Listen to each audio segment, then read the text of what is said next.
Okay. अस्सलाम वालेकुम दोस्तों।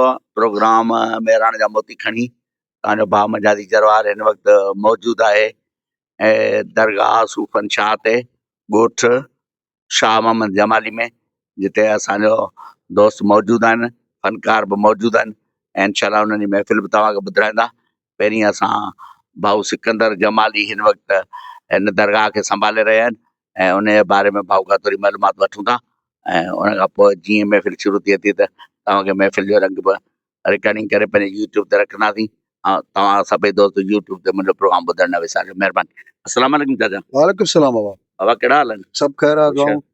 असांजो हिकिड़ो प्रोग्राम हलंदो आहे मेहरान जा मोती, जंहिंमें उटंदे अलाए जा फ़नकार शाइर दरगाहूं वग़ैरह उहे पियो ज़ाहिर करियां।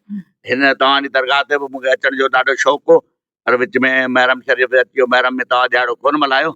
अॼु जीअं असांखे ख़बर पइजी वई, भाउ सिंगार ॿुधायो, उन हिसाब सां असां निकिरी पिया आहियूं। हाणे पहिरीं तव्हां पंहिंजे दोस्तनि खे तारुफ़ करायो, पोइ साईं सूफ़न शाह जे बारे में बि असांखे कुझु ॿुधायो। जी अदा आउं हींअर दरगाह सुफ़न शाह ते मौजूदु आहियां। ही दरगाह असांजी 2-250 साल खां वठी हिते आहे ऐं जमाली संभालिनि था। ऐं हिन वक़्तु बि मुंहिंजो सिकंदर नालो आहे, सिकंदर अली नालो आहे मुंहिंजो। जमाली आहियां ऐं हिन वक़्तु दरगाह खे संभालियां थो।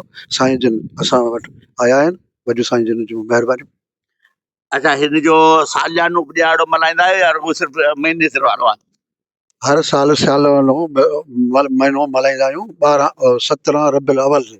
हा, हर साल हाणे मथे महीने में जेको आहे उहो 12 ई आहे, बराबरि हर साल मल्हाईंदा आहियूं ऐं हर महीने जी 17 हिन महफ़िल कंदा आहियूं। सही, तव्हांजी वॾी महिरबानी, तव्हां टाइम ॾिनो। हाणे तव्हांजे असां महफ़िल जो अॼु प्रोग्राम भरियूं था ऐं हीउ तव्हांजो प्रोग्राम असां पंहिंजे यूट्यूब चैनल ते रखंदासीं ऐं असांजे प्रोग्राम तव्हां ॿुधण न विसारिजो। तव्हांजी वॾी महिरबानी। वॾो महिरबानी, तव्हांजो रिकॉर्डिंग करणु। महिरबानी।